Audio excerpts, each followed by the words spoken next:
p.m. Central Daylight Time, a severe thunderstorm capable of producing a tornado was located near Thankerville, moving northeast at 45 miles per hour. Hazard, tornado and hail up to 2 inches in diameter. Source, radar indicated rotation.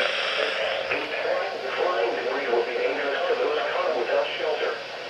Mobile homes will be damaged or destroyed. Damage to roofs, windows, and vehicles will occur.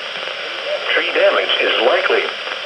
Locations impacted include Kingston, Thankerville, Lebanon, Willows, Woodville, Western Lake Texoma, and McBride. This includes Interstate 35 between mile markers 2 and 10. Take cover now. Move to a storm shelter, safe room, or an interior room on the lowest floor of a sturdy building. Avoid windows. If you are outdoors, in a mobile home, or in a vehicle, move to the closest substantial shelter and protect yourself from flying debris.